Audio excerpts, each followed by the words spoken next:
And in honor of it being part 8, we're going to go to Romans chapter 8, which really just happened to be conveniently the way it was. All right, Romans chapter 8, which I did tell you last week, I think that I told you that we would actually get to that today, okay? Romans chapter 8. Now, we're going to go through this a little bit slow, possibly, because there's some things in here that need to be clarified big time. And so I want to make sure that we take the time to do that. So we're going to start with you guys should know me by now, right? We're going to start with our launching point verse. This is the verse that's the point of the reason I'm in Romans 8. Then we're going to have to go back and look at other verses in Romans 8 to understand why that verse, and the one we're starting with, actually is there. Why is Paul saying that? All right? So we'll start in verse 28. You guys should all know this verse, all right? And we know that all work together for good to those who love Elohim, to those who are called according to his purpose. All work to the good. Okay, so again, the key word that we're looking at is the word good, right? I mean, we want to understand what good is. Remember, this is good and trustworthy servant. We got a little more to cover, and then we'll get into trustworthy next. So this good thing, he says that we should know that all work together for good, but he explains why a little bit. He says, this is to those who love Elohim. And so everybody out there in Christianity says they love Elohim. All kinds of people out there saying they love Elohim. But we also know that in John 14:15, it says, if you love me, guard my commands. Actually, he says, you shall guard. Okay? If you love me, then you'll guard my commands. So let's understand that that is already understood before we get to Romans. That when it says things like, all work together for good to those who guard my commands, which is an expression of love to our Creator. That's his love language. Trust, obedience to his instructions. Okay, that's very important that we're understanding that.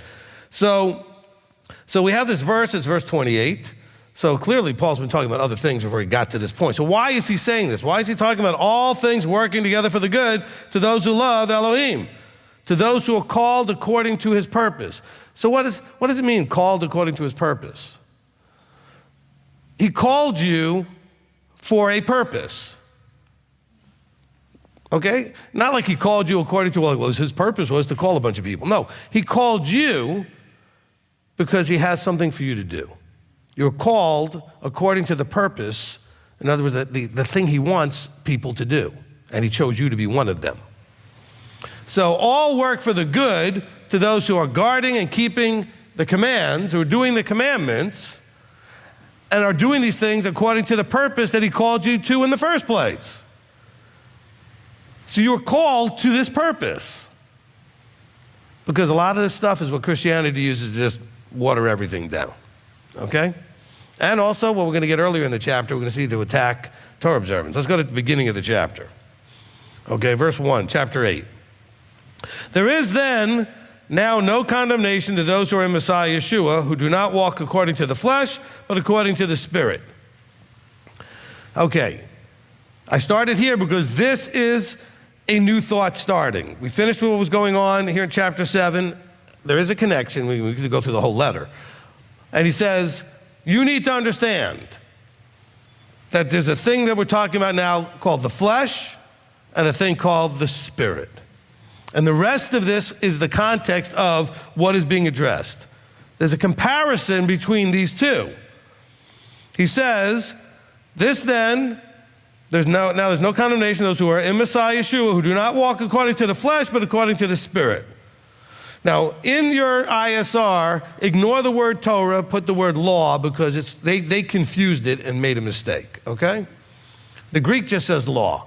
They're choosing to call it Torah when sometimes it's not talking about Torah, it's talking about law, okay? So we're just going to use law all across the board and figure out which law is being talked about. Because as soon as you see the word Torah, you think you know which law is being talked about. But we're going to find out there's two.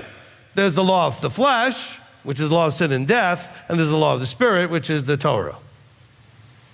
Okay? So when you see Torah in your ISR translation, they put that there. The word in Greek is the same word in the place when you see the word law. They chose to call it Torah. And sometimes I think they're right, and sometimes I think they're wrong. Let's see actually what it says. But if you don't do what I'm asking you to do, you'll be distracted and not able to receive, because that word's there and now you don't know what to do with it. So just let's do this correctly here. Go look up the Greek, you'll see it does not say Torah in the Greek. It says the same word that it says when it talks about the law of sin and death, the law. It's just the same word for law, a form of nomos, law, okay? Now, so he says, for the law of the Spirit of life in Messiah Yeshua has set me free from the law of sin and death. So there's two laws, all right? There's two. And he's saying is, there's no condemnation for those who are in Messiah who don't walk according to the one law, who are now walking according to the other law. He says the law of the Spirit, okay, the law of the Spirit of life is in Messiah Yeshua. That has set you free from the law of sin and death. What is law? It's instruction, what's right, what's wrong, to do this, don't do that, right? That's what the law is. So there's a law that leads to death. It's the law of sin and death. In other words, the law that says you can do this, which is sin, and it's okay, but you're going to end up with death. Then there's the spiritual law that when you do it, it leads to life. So there's two different laws, and he's telling you right here in verse 1 and 2 that the rest of this is going to be about comparing the two. Okay? But you can get confused when they put the word Torah in the wrong place, which one he's talking about. So let's follow this. Read verse 3. For the law being powerless, which law is he talking about? Look, if you take the verse break out, follow the sentences. It says, he has set me free from the law of sin and death, for that law being powerless and that it was weak through the flesh. He's talking about the law of sin and death, not the Torah. Take the break out of there, which was not when it was written in Greek. It's just the sentence that's following straight through. The Spirit of life that was in Messiah Yeshua has set me free from the law of sin and death, for that law being powerless and that it was weak through the flesh, because the flesh is weak. He said, Elohim having his own son in the likeness of flesh of sin, and concerning sin, condemned sin in the flesh. So that, here's the comparison, the righteousness of the law, which law? The one the Messiah gave us, the Spirit of life. Spirit of, right? That's the other law. So that the righteousness of the law, could he be talking about the righteousness of the law when he's talking about the other one, which he just called sin and death? You know he's talking about the other one now. Should be completed in us who do not walk according to the flesh, which is clearly the other law, but according to the Spirit. He's giving you a setup for the whole premise here that there are two laws raging in your members, so to speak. There's two paths you can take. All right? So verse 3, which is what Christianity won't teach you this, is talking about the law of sin and death, not the Torah. Because it flows right out of verse 2. And if you read the context, he's now saying, but there's another one called the Spirit. It's clearly he's talking about otherwise it sounds like he's a crazy person.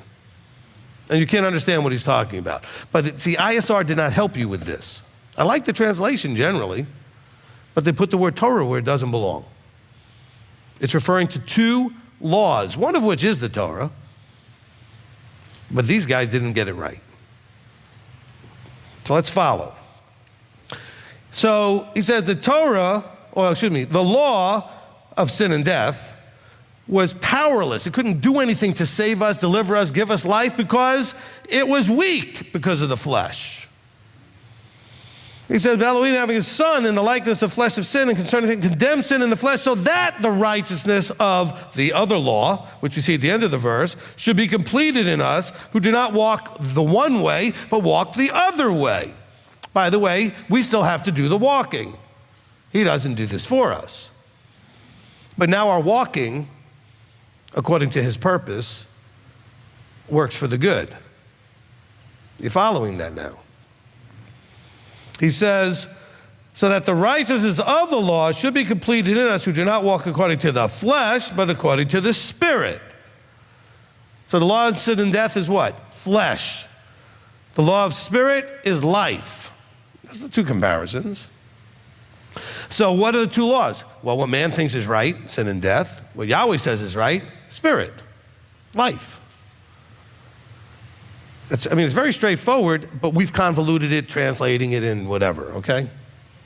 Now, verse 5. For those who live according to the flesh, see, follow the lot, it's so consistent once you know what it's saying. For those who live according to the flesh, the law of sin and death, set their minds on the matters of the flesh. In other words, I want, I like, I don't care. This is what, me. Okay? I'm only going to do it if I want to do it. I'm not doing anything I don't want to do. That's flesh. So your mind is set on that. He says, but those who live according to the Spirit, their mind is set on those things of the Spirit. Now, don't get all Christian spiritualizing this on me. It's simple. There's two different laws. Those who have the mindset of Yeshua, focusing on the things of above, or you have the fleshly mindset, the things of below. It's very simple. Don't complicate this. He says, living according to, right? Listen to the way verse 5 read. Those who live according to. Not those who just believe in it and he did it for you. Those who actually behave and live according to the flesh set their minds on the flesh. Those who live according to the Spirit set their minds on the Spirit. But you're living according to a set of laws. Okay? The laws basically set what in motion? An understanding of right and wrong. That's simply what it is, right? This is right, this is wrong. And the flesh has a very different understanding of that than the Spirit does. The above versus the below, the heavenly versus the fleshly or earthly, okay? Now, verse 6, he says, for the mind of the flesh is death. In other words, leads to, its end point is death. But the mind of the Spirit is life and peace. He says there's no condemnation to those. In other words, there are people that were switching from flesh to spirit in their mindset, in their actions, and we're thinking that somehow there was all this condemnation for all that. You guys still suffer with this sometimes, for all the things you did prior to this walk. He says, no, Yeshua came to set you free from all that. Not free from now you don't have to do anything, but free from the previous flesh walk, so that you're now free to do the forward-moving spirit walk. And by spirit walk, I'm not trying to get all, ethereal with you here. I'm saying that you're walking according to the above instructions, the Torah, the guidance from above. Because the mind, the thinking process of the flesh leads to death. The thinking, the mind, let this mind be in you, Philippians 2:5. Let this mind be in you that was in Messiah Yeshua. That mind is spirit. That mind is life. It brings peace and it brings life. That's what the verse says, right? It says, verse 7, because the mind of the flesh is enmity towards Elohim. So the flesh mind is like an enemy of the mind of the Almighty.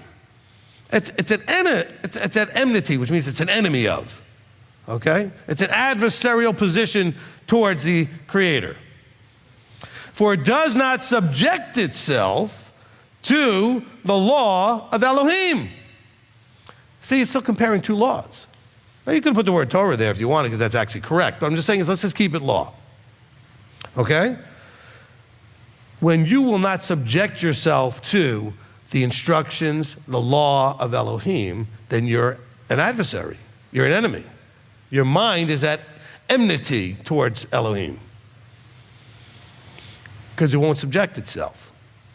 So you guys who really have a problem with submission, that's what subjecting means, submitting, subjecting. In other words, you're going to put that above you. Whatever that is you're submitting to, whatever you're subjecting yourself to, you're putting above you. The flesh won't do that. The flesh is going to put you first. So it's at enmity with Elohim. He says, but you know, it says the flesh does not subject itself to the law of Elohim, neither indeed is it able to. And those who are in the flesh are unable to please Elohim.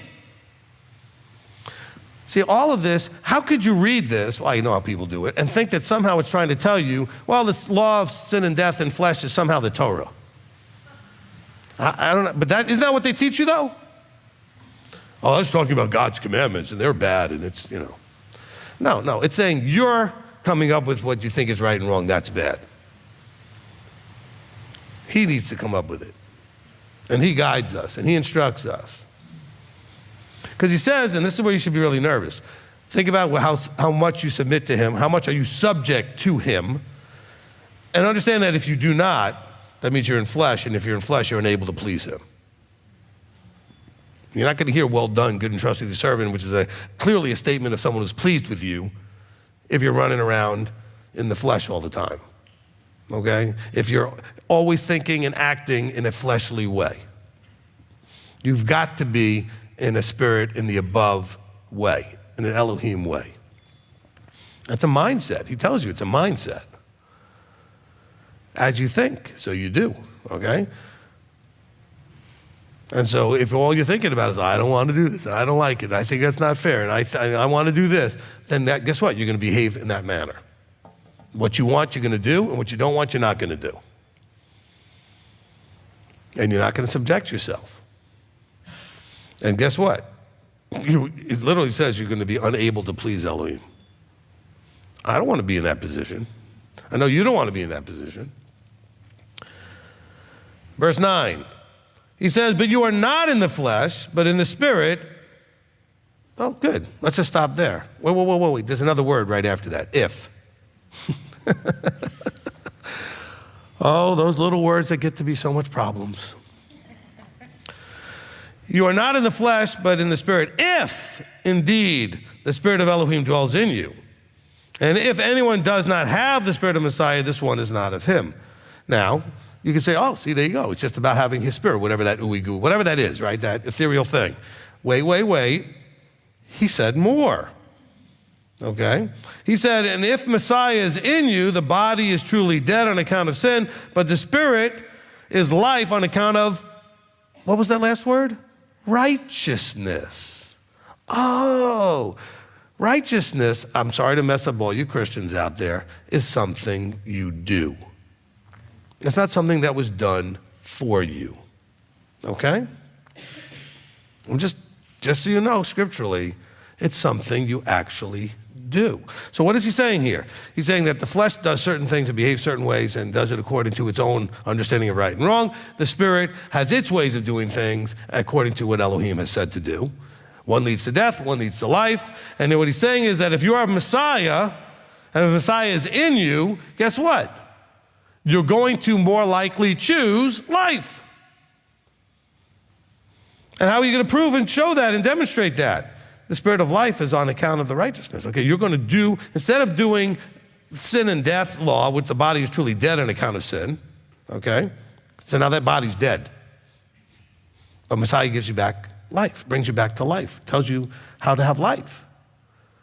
How many examples does you have to use? Like burying the old man and all these other things. The old you has to die so the new one can live. But it has to live on account of righteousness. Not because it's righteous for him to give you life. Let's take this on a human fleshly level. Okay, you are an employer, maybe you're a parent, and you've got 2 employees, you've got 2 children, whatever it is. Okay? Is it right to give all of them, however many there are, exactly the same thing, no matter how well they behave, no matter how well they did their job, no matter how well, give everybody the same raise? You're giving everybody the same everything? Or what they do matters? So that wouldn't be righteous, would it? Okay? Because there'd be no reaping and sowing there. Like there's no earning and there's no punishment or giving some sort of chastisement. Look, you're lucky I don't fire you, let alone give you a raise type of thing, versus the other person, wow, you're the best employee I've ever had, let me give you a great bonus, okay? I mean, when you think of by the way, none of my staff think to come to me later with all that, all right, so, okay. Do you understand though, all right? It says that, and if Messiah is in you, the body is truly dead. Whose body is truly dead on account of sin? Yours. If Messiah is in you, but the spirit is life, the spirit then would be in you, right? It says the spirit in you is life on account of you're doing what's right. Because doing what's right what brings life. Thing is, the law tells you what's right. So if you're listening to the law of the flesh, what's telling you what's right really isn't right, and it leads to death. If you're listening to the Spirit, the law that's being told to you is right and will lead to life. And which one are you listening to? Okay? Now, verse 11, and if the Spirit of him who raised Yeshua from the dead dwells in you, he who raised Messiah from the dead shall also give life to your mortal bodies through his Spirit dwelling in you. So how do you know if the Spirit is dwelling in you? Well, it's not going to dwell in an inhospitable place. So if you're going to be doing all the fleshly things, why would the Spirit dwell in you? You need to be walking a spirit walk too, meaning you're submitted and subject to Elohim. Okay, I'm not going into some of the pagan religions, whatever, with the idea of spirit walking, whatever else. I'm saying is we're talking about walking righteousness. Okay, walking righteousness. Okay, let's say I'm the Spirit. Okay, I'm just going to weird metaphor. I'm the Spirit, and your house. Let's say that's the same as like saying it's your body, right? So your house, and I come to stay and dwell in your house. And if your house is a disgusting, crazy, sin-filled, debauchery, drugs, violent, why would I stay? And if you're being